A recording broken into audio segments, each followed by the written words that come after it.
여러분, 우리가 흔히 말하기를 성내다라고 하는 말은 여러 가지 많은 말로 표현합니다. 화가 났다라고 하는 말도 있고, 또 분을 내었다라고 하는 말도 있고, 또 자제력을 잃었다라고 하는 말도 있고, 여러 가지 많은 말로 표현하는데, 이 화가 났다라고 하는 말은 굉장히 자주 쓰는 말입니다. 여러분, 성경 말씀해 보시면 화나다라고 하는 말이 400번 이상 등장하는 굉장히 빈번한 단어입니다. 그만큼 우리 사람들의 감정 가운데에 우리가 화가 나다라고 하는 것은 굉장히 많이 사용되는 그런 감정적인 용어다라고 하는 것을 얘기를 해주고 있습니다.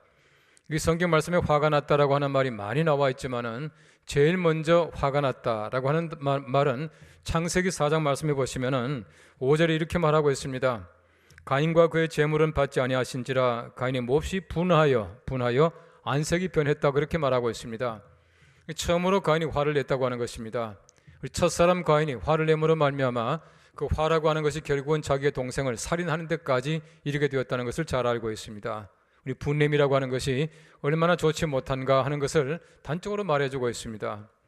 우리 사람의 감정입니다. 우리 사람이 화를 낸다라고 하는 것은 감정인데, 우리 사람들이 화를 내는 것, 분을 내는 것은 성경 말씀에 그렇게 금하는 것 같지는 않아요. 그러나 절대로 분을 품지 말라고 말하고 있습니다. 화가 나죠. 그러나 우리가 화를 마음속에 품고 있으면 그것이야말로 오히려 문제가 되고 또 갈등을 일으키고, 때때로는 우리가 살인까지 간다는 것을 성경 말씀이 가르치고 있는 것입니다. 흔히 말하기를 사람에게는 7정이 있다, 그렇게 말합니다. 7가지 정을 가지고 있습니다. 기쁨과 분노와 근심과 생각과 슬픔과 놀람과 공포, 7가지 정을 가지고 있다, 그렇게 말하고 있습니다. 그런데 7가지 감정 가운데서 항상 그 정이라고 하는 것은 사람의 이 장부와 장기와 연관이 되어 있다고 하는 것이에요. 무슨 말이냐 하면은 사람들이 감정이 격하게 되면은 우리 몸이 상한다는 것입니다. 우리 성경 말씀해 보십시오. 보시면 분명히 우리 사람들이 화를 내므로 말미암아 우리 몸이 돌같이 되었다라고 하는 말도 나옵니다. 몸이 굳었다는 얘기입니다. 이런 것들이 바로 우리 감정이 격해서 일어나는 문제다라고 하는 것입니다. 우리 7정 가운데도 분노와 근심이라고 하는 것 때문에 몸이 제일 많이 상한다, 그렇게 말하고 있습니다. 이런 분노라고 하는 것은 간과 직접적인 연관을 가지고 있고, 또 근심이라고 하는 것은 폐를 주관한다, 그렇게 말하더라고요. 이 사람들이 분을 내므로 말미암아 점점 간이 나빠져요. 화를 많이 내게 되면 간이 나빠진다는 얘기입니다. 거기에다가 근심하게 되면은 폐가 나빠진다, 그렇게 말하고 있는 것입니다. 여러 가지 많은 사람들의 감정을 실험한 결과 가장 사람들 통제하기 힘든 감정이 뭐냐 하면은 분노라고 하는 것입니다. 화를 내는 것이 가장 사람들이 통제하기 힘든 감정이다, 그렇게 말하고 있습니다. 여러분, 영어 단어에서 보십시오. 화라고 하는 말, anger라고 하는 말과 위험이라고 하는 말, danger라고 하는 말은 알파벳 한자 차이입니다. D자가 있고 없고에 따라서 우리가 화가 될 수도 있고 위험도 될 수가 있어요. 이 말이 무슨 말이냐 하면은 우리가 화를 내게 되면 조금만 더 보태게 되면은 위험하게 된다는 얘기입니다. 이 화를 내는 그 자체가 얼마나 위태합니까? 화를 내는 그 자체가 얼마나 많은 사람들에게 내가 알지 못하지만 방해를 주는지 모릅니다. 참 위태한 것이 우리가 분노라고 하는 것을 잘 알고 있습니다. 어떤 면에서 볼 때 우리가 화가 나면 사람이 미친 듯이 보이지 않습니까? 제가 자주 얘기합니다만은 이 서양 사람들, 특별히 미국 사람들은 미쳤다는 말을 많이 씁니다. 무슨 말이냐면은 화가 났다는 말을 미쳤다는 단어를 쓴다는 얘기입니다. mad라고 하는 mad라고 하는 말을 많이 써요. He's mad, 그렇게 말합니다. 저 사람 화났다라는 말인데 저 사람 미쳤다는 말이에요. 우리 화가 난 것은 미치는 것이나 마찬가지입니다. 이런 미치지 않기를 바랍니다. 지난 주간에 보니까 남산의 공원에서 앵그리 버드와 함께하는 우리새 체험 행사가 있었습니다. 아이들을 위한 체험 행사예요. 저는 지나가면서 보면서 참 마음에 섭섭한 생각이 들어요. 왜 하필이면 앵그리 버드일까? 왜 화난 새일까? 이러면 사람들이 얼마나 분노에 차 있길래 새까지 화가 났다고 말하고 있겠습니까? 애들이 굉장히 좋아하는 캐릭터입니다. 애들이 굉장히 좋아하는 캐릭터가 왜 하필이면 화난 새입니까? 왜 앵그리 버드입니까? 저는 오히려 그것을 좀 바꿔서 laughing bird, 웃는 새 만들어주면 얼마나 좋겠습니까? 애들이 보고 웃을 수 있으면 얼마나 좋겠습니까? 왜 하필이면 화난 새가 아이들이 좋아하는 캐릭터냐라고 하는 것입니다. 앵그리 버드라고 하는 것은 필리핀의 어느 어린이가 처음으로 만든 그 캐릭터라 그렇게 말하더라고요. 어쨌든 보십시오. 우리 사회가 얼마나 화가 났길래 그렇게 말하겠느냐라고 하는 것입니다. 화가 난다라고 하는 말을 너무 자주 쓰는 것 같아요. 너무 쉽게 화를 내는 것 같습니다. 아무것도 아닌데 분노하는 것, 이건 오히려 많은 사람들에게 나도 모르게 해를 끼칠 때가 얼마나 많은지 모른다는 것이에요. 이런 마태복음 22장 말씀해 보십시오. 혼인잔치의 비유입니다. 임금이 굉장히 좋은 잔치를 베풀었습니다. 많은 것을 장만했습니다. 초대장을 보냈습니다. 사람을 초청했지만 사람들이 오지 않습니다. 한 사람 말하기를 나는 밭에 나가서 일해야 됩니다. 어떤 사람 말하기를 나는 사업하러 가야 됩니다. 심지어 초대장 들고 온 종을 성경 말씀 보십시오. 모독하고 죽였다 그렇게 말하고 있습니다. 그때 어떻게 합니까? 임금이 분하여 노를 바라고 그렇게 말하고 있습니다. 왜 임금이 화가 났습니까? 임금이 화가 난 것은 임금의 사랑에 대하여, 임금의 호의에 대해서 배반하기 때문에 화가 났다는 것입니다. 이러면 성경 말씀에 가르치는 임금이라고 하는 것은 하나님을 빗대어 사는 얘기입니다. 왜 하나님이 진노하십니까? 왜 하나님의 분노가 있습니까? 하나님은 사람들을 사랑하셔요. 엄청나게 많은 걸 주십니다. 하나님의 그 사랑을 배반하고 사랑을 믿지 아니하고 사랑을 어기고 오지 않기 때문에 하나님께서는 분노하셨다는 얘기입니다. 하나님께서 가지시는 분노라고 하는 것은 하나님의 절대적인 감정, 사랑에 포함되는 감정이에요. 하나님은 사랑이십니다. 하나님의 감정 전체가 사랑이에요. 근데 그 속에 보시면 하나님의 감정이 많이 나옵니다. 때때로 하나님의 진노하심도 나오고 하나님의 질투하심도 나오고 하나님의 시기하심도 나와요. 하나님의 모든 감정은 사랑 때문에 나타나는 겁니다. 왜 하나님이 진노하십니까? 간단합니다. 하나님의 사랑 때문에요. 하나님의 사랑을 받아들이지 않기 때문에 하나님께서는 진노하신다라고 말씀하고 있는 것이에요. 이 아침에 다시 한번 우리가 하나님의 분노가 무엇인가를 이해하시고 하나님께서 절대로 진노하지 않도록, 하나님이 화를 내지 않도록 하는 것이 하나님의 좋은 자녀요, 좋은 백성입니다. 이렇게 되기를 바랍니다. 오늘 성경 말씀 첫째는 말합니다. 이방이 하나님의 백성의 땅을 황폐화했기 때문입니다 라고 말하고 있어요. 무슨 말입니까? 이방 사람들이 들어와서 하나님의 땅을 황폐화했기 때문에 하나님이 화가 나셨다는 얘기입니다. 오늘 성경 예레미야서 12장 11절 말씀 이렇게 말합니다. 그들이 이를 황폐하게 하였으므로 그 황무지가 나를 향하여 슬퍼하는도다. 온 땅이 황폐함은 이를 마음에 두는 자가 없음이로다. 하나님께서는 하나님의 백성들이 잘못할 때에 이방 사람들의 손을 빌려서 하나님의 사람들을 채찍질할 때가 있습니다. 그래하지만 하나님께서는 절대로 이방이 잘했다 말하지 않아요. 하나님의 백성을 괴롭힌 사람들은 하나님께서 반드시 분노하시고 반드시 또 징벌하셔요. 이것이 하나님의 생각인 것 같아요. 여러분 성경 말씀 보십시오. 400년 동안 하나님의 백성들이 애굽에 종살이 하다가 그들이 출애굽하지 않습니까? 보내지 않게 되자 10가지 아주 무서운 재앙을 내리십니다. 마지막 보십시오. 따라오던 사람들이 전부 다가 수장되어서 죽게 만들지 않습니까? 하나님께서는 하나님의 백성들을 위해서 이방 사람들, 하나님의 백성들을 억압하고 하나님의 백성들을 괴롭히는 사람들을 가만히 두지 않는다는 얘기입니다. 하나님의 징벌하심, 하나님의 사랑이시라 하는 것입니다. 온 땅이 황폐함은이라고 말하고 있습니다. 여러분 대적들이 침입하여 이스라엘 나라가 얼마나 황폐화했습니까? 여러분 주전 7세기경에 고고학자들이 많이 파보니까 그 당시에 굉장히 많은 유대 도시들이 황폐화되었습니다. 특별히 라기스라고 하는 그 도시는 2번의 침략으로 말미암아 완전하게 초토화되었더라 그렇게 말하고 있어요. 하나님 말씀이 그대로 이루어진 겁니다. 하나님을 배반하는 사람들 하나님은 결코 용납하지 않습니다. 그런데 하나님의 백성을 괴롭히는 사람들 하나님께서 절대 가만히 두지 않아요. 하나님께서는 그들에게 노를 바라셨다라고 말하고 있는 것입니다. 출애굽기 15장 7절 말씀에는 말합니다. 주께서 주의 큰 위엄으로 주를 거스르는 자를 엎으시나이다. 주께서 진노를 바라시니 그 진노가 그들을 지푸라기같이 사르니이다 라고 말하고 있습니다. 하나님의 진노가 왜 나타납니까? 하나님 백성들에 대한 이방 사람들의 그 못된 그 하나님의 백성들을 징벌함으로 말미암아 그들이 하나님의 노를 바라게 되고 징벌을 당했다라고 하는 것입니다.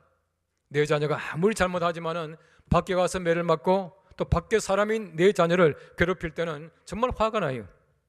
얼마나 진노하는지 모릅니다. 우리 사람의 감정이 그러한데 하나님 어떻겠습니까? 왜 그렇지 않겠습니까? 성경 말씀 이사야 43장 6절 말씀 이렇게 말합니다. 내가 북쪽에게 이르기를 내놓으라 남쪽에게 이르기를 가두어 두지 말라 내 아들들을 먼 곳에서 이끌며 내 딸들을 땅끝에서 오게 하며 라고 말하고 있습니다. 왜 하나님께서는 하나님의 백성들을 절대 가두어 두지 말라 말씀합니까? 왜 돌려보내라고 말하고 있습니까? 그 해답이 43장 1절 말씀에 나와 있습니다. 내가 너를 구속하였고 내가 너를 지명하여 불렀나니 너는 내 것이라. 얼마나 간단합니까? 하나님께서는 지명하여 불렀나니 너는 내 것이다 라고 말하고 있습니다. 너는 내 것이다. 하나님께서 하나님의 백성들을 얼마나 챙기시는지 몰라요. 하나님의 것입니다. 그러므로 하나님께서는 내어놓으라고 말합니다. 절대로 가둬두지 말라고 말씀합니다. 그들을 괴롭히지 말라라고 말씀하고 있는 것이, 이것이 바로 하나님의 생각이며 하나님의 사랑이었습니다. 그런데 바로 이 말씀이 그 옛날 이사야 당시의 사람들에게만이겠습니까? 우리도 마찬가지입니다. 하나님께서는 바로 우리에게 말합니다. 내가 너를 지명하여 불렀다. 너는 내 것이다 라고 말하고 있습니다. 하나님께서는 지금도 마찬가지로 우리를 보호하시기 위해서 그렇게 하신다는 얘기입니다. 우리를 가두어 두고 우리를 보내지 않은 사람들에게 하나님께서는 꼭 같은 하나님의 진노, 하나님의 분노로 갚으신다는 것을 말씀해 주고 있는 것이에요. 지금도 마찬가지로 하나님께서는 꼭 같은 사랑으로 함께 하십니다. 하나님의 그 분노라고 하는 것은 하나님의 사랑, 하나님의 사랑하는 사람에 대한 하나님의 사랑의 표현이다라고 하는 것입니다. 맹자가 말했습니다. 이 분노는 두 가지 유형이 있다라고 말했습니다. 필부의 사적인 분노가 있고 또 재정부의 공적인 분노가 있다, 그렇게 말을 했습니다. 이 필부의 분노라고 하는 것은 한 사람만 대적할 수 있는 분노다라고 말을 했습니다. 반면에 대장부의 분노라고 하는 것은 천한 모든 백성들을 안정시킬 수 있는 분노라, 그렇게 말을 했어요.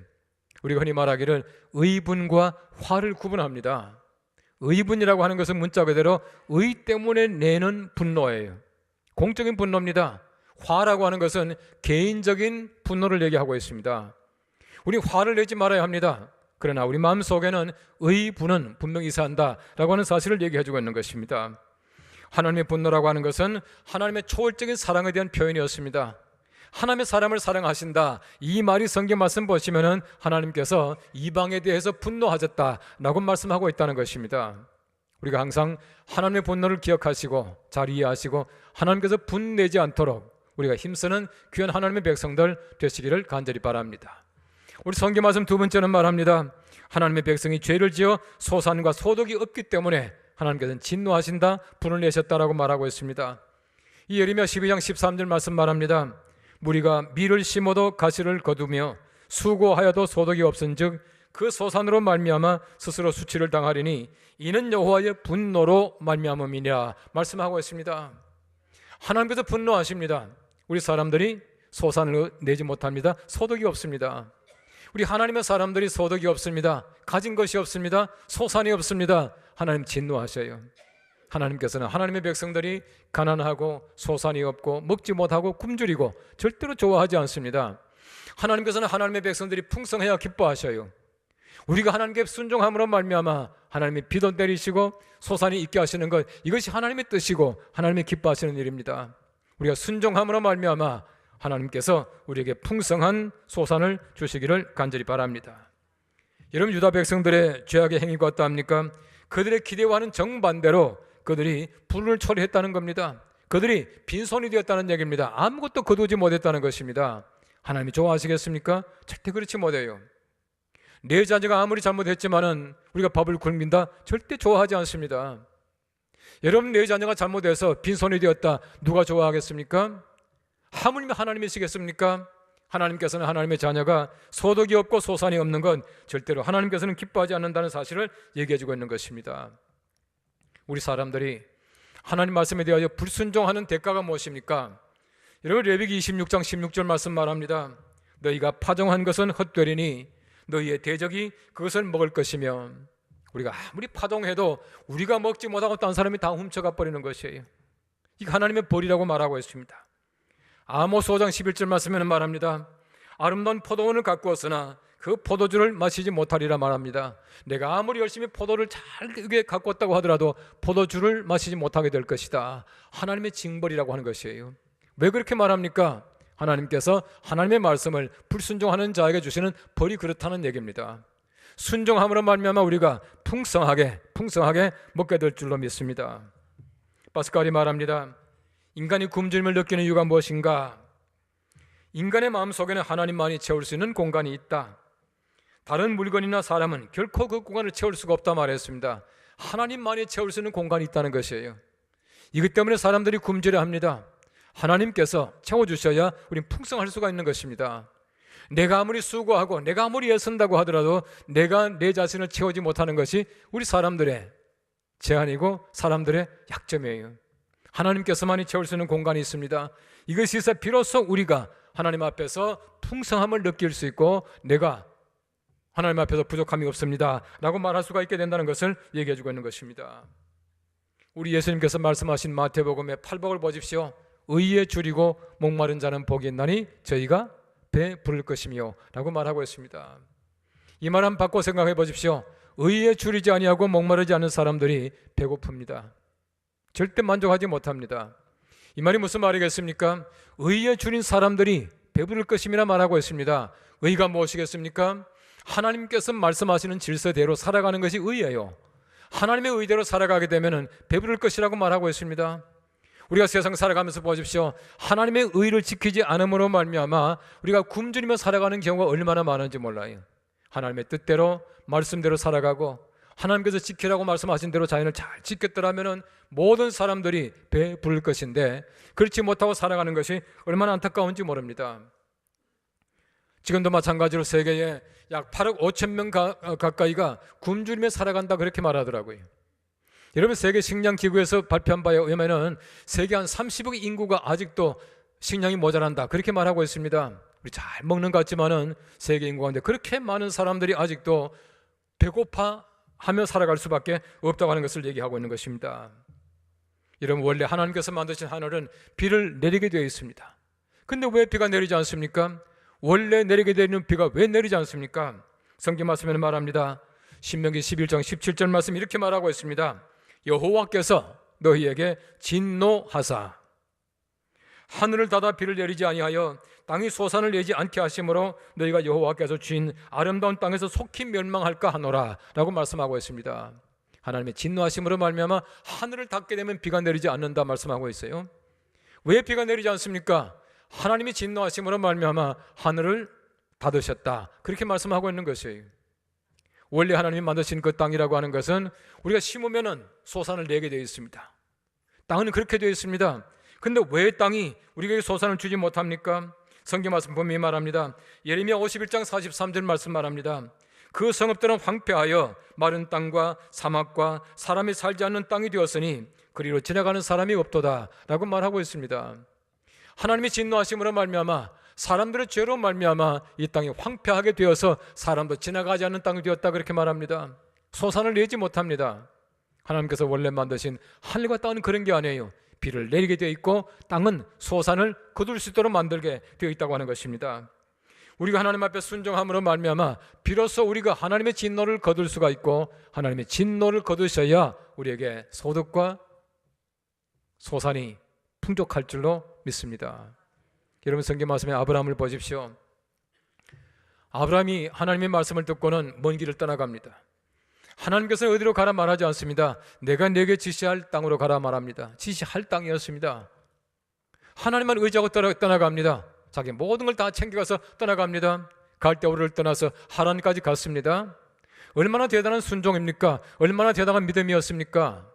그런데 점점 아브라함이 하나님을 의지하는 것보다 다른 걸 더 의지했던 것 같아요. 기근을 당했습니다. 이제 자기 머리를 쓰는 겁니다. 자기 꾀로 애굽까지 갔습니다. 가서 보니까 많은 사람이 자기 아내를 탐하고 있습니다. 자기 아내를 자기의 누이라고 속였습니다. 이 일로 말미암아 바로가 얼마나 진노합니까? 놀라서 바로가 많은 재물을 주고는 이 아브라함을 보냈습니다. 성경 말씀 보십시오. 창세기에는 왜 아브라함이 기근을 당했는가 해답을 주지 않습니다. 그런데 시편 105편 16절 말씀에는 그 해답을 주고 있습니다. 그가 또 그 땅에 기근이 들게 하사 그들이 의지하고 있는 양식을 다 끊으셨도다 라고 말하고 있습니다. 무슨 말입니까? 아브라함이 하나님을 의지하고 있다가 하나님 의지하는 것보다도 양식을 의지하고 있더라는 것입니다. 하나님께서는 그렇습니다. 양식 의지하면 양식을 끊습니다. 우리가 지식을 의지하고 있으면 지식을 끊습니다. 내가 재물을 의지하면 하나님께서 재물을 끊어버리신다는 얘기입니다. 왜요? 하나님을 의지하고 따라오게 하기 위해서 그렇습니다. 하나님만 의지하는 사람들에게 하나님께서는 하나님과 더불어 재물을 주시고 건강도 주시고 양식을 주실 줄로 믿습니다. 이것이 하나님의 뜻이라고 하는 것입니다. 우리가 세상에서 보십시오. 내가 의지하고 있는 것 이것 때문에 살 것 같지만은 이것 때문에 오히려 화가 될 때가 얼마나 많은지 모른다 하는 것을 얘기하고 있는 것입니다. 여러분 최근에 그 베르나르 베르베르라고 하는 사람이 쓴 제3인류라고 하는 소설이 출판되어 나오는 것 같더라고요. 이제 제3권이 나온다 그렇게 말합니다. 저는 대강 봤습니다. 대강 보니까 참 재밌는 가상이에요. 이 소설이니까 그렇지 않겠습니까? 태초에, 지금부터 아주 옛날에 천년을 사는 제1인류가 있었답니다. 여러분 잘 아시죠? 그때는 900년 전 살았지 않습니까? 그때는 키가 17m나 되었다는 거예요. 키가 큰 사람들, 기골이 장대한 사람도 있었습니다. 이 사람들이 제2의 인류를 만들어냅니다. 제1인류가 누구냐 하면은 1m 70cm 되는 사람들, 우리를 만들었다는 거예요. 우리가 바로 제2인류라고 베레베레가 그렇게 말하고 있습니다. 그런데 그 다음에 우리가 소위 말하는 이거 인간이 키가 17cm 되는 조그만한 제3인류를 만들어냈습니다. 에마슈라고 하는 인류를 만들어냈는데, 이 에마슈라고 하는 제3인류는 예를 들어 가지고 우리가 화학 제품이라든지 또 핵 있는 곳이라든지 이렇게 이제 투입되는 대체 인간으로 만든 것이에요. 대체 인간인데 이 대체 인간이 점점 똑똑해져요. 판단력을 가집니다. 감성을 가집니다. 또 때로는 화를 낼 줄 압니다. 그리고 사람에게 대들 줄 압니다. 그래서 제2인류와 제3인류가 전쟁이 붙게 되는 것이에요. 그러니까 이 생명공학자, 다시 말하면 제3인류를 만들어내던 생명공학자인 다비드 웰즈라고 하는 사람이 교황에 가서 물어봅니다. 이 에마슈를 인간 취급해야 됩니까? 말아야 됩니까? 지금 감성을 가지고 있습니다. 싸울 줄도 압니다. 느낌이 있습니다. 어떻게 하면 좋겠습니까? 근데 교황이 참 재밌는 얘기를 합니다. 만일에 사람으로 인정한다면 사람과 똑같이 돈도 줘야 되고 대우해야 될 겁니다. 그 참 마지막에 재밌는 말이 나옵니다. 만일에 우리가 너무 일찍 올바른 생각을 한다는 것은 그런데 생각하는 것만도 못합니다. 이 교황이 그런 얘기를 했대요. 무슨 말입니까? 얼마나 이기심에 꽉 찬 우리 인류를 얘기하고 있습니까? 하나님이 왜 진노하십니까? 무엇 때문에 분노하십니까? 여러분, 사람들이 과학으로 말미암아 하나님을 점점 진노하게 만들어요. 왜 그렇게 말합니까? 하나님께서 만드신 하나님의 사람들이 하나님의 뜻대로 살지 못하고 과학이라고 하는 것을 통해서 하나님의 창조 질서를 파괴합니다. 무너뜨리고 맙니다. 하나님을 진노하게 만든다는 것이에요. 이것 때문에 사람들이 먹지 못하는 것이지 사람들이 과학 때문에 먹지 못하는 것이 아니라는 얘기입니다. 과학의 진보로 말미암아 점점 사람들이 살기 편안하게 될 겁니다. 그러나 과학의 진보라고 하는 것은 절대로 사람을 행복하게 하지 못합니다. 우리가 살아가는 세상을 정말 하나님의 나라로 바꿀 수 있는 과학은 없다는 것입니다. 하나님께서 원래 만드신 창조 질서를 잘 지켜 행하는 것, 의를 행하는 것, 이것이야말로 하나님께서 비도 내리시고 땅에 소산도 내시고 우리가 잘 살 수 있게 만들어 주신다는 얘기예요. 오늘 제가 목회 서신을 썼습니다만 여러분 잘 읽어보십시오. 우주가 문제가 아닙니다. 제2의 지구가 문제가 아니에요. 가장 중요한 것은 제1의 지구입니다. 하나님께서 우리에게 허락하신 제1의 지구를 잘 지키는 것이 얼마나 중요한지 모릅니다. 이것이 하나님께서 우리들에게 요구하시는 것이고 또 지금 하나님의 뜻이라고 분명히 믿습니다. 어떤 딸아이가 자기 아버지를 이따금씩 화가 나게 만들었어요. 화가 나게 만들었지만 그 아버지는 그 딸에게는 화가 난 것을 표시를 하지 않았어요. 그 딸은 장성할 때까지 자기 아버지가 자기 때문에 화가 나 있었다는 사실을 알지 못합니다. 근데 아버지는 분명히 화가 났습니다. 이 딸이 장성했습니다. 그때 아버지가 말합니다. 내가 그때 너 때문에 많은 화를 냈지. 그때 그 딸이 말합니다. 나는 화나는 거 전혀 몰랐어요. 너 우리 집 뒷마당에 있는 밑둥만 남아있는 나무를 봤냐? 예, 봤습니다. 내가 너 때문에 화가 날 때마다 나무를 조금씩 잘랐단다. 그래서 지금 그 나무가 밑둥만 남아있는 거야 라고 말해주는 것이에요. 우리 하나님 보십시오. 우리 사람들에게 진노할 때마다 하나님께서는 나무를 자르셔요.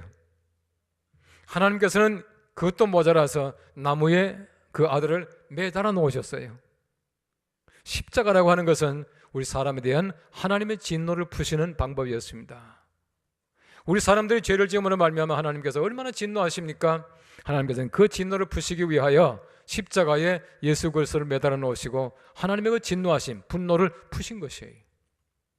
하나님의 사랑 때문에 우리가 이렇게 살고 있습니다. 어떤 분이 말합니다. 탕자의 비유나는 둘째 아들은 아버지의 정면으로 반대하고 재앙으로 말미암아 아버지를 분노하게 했다.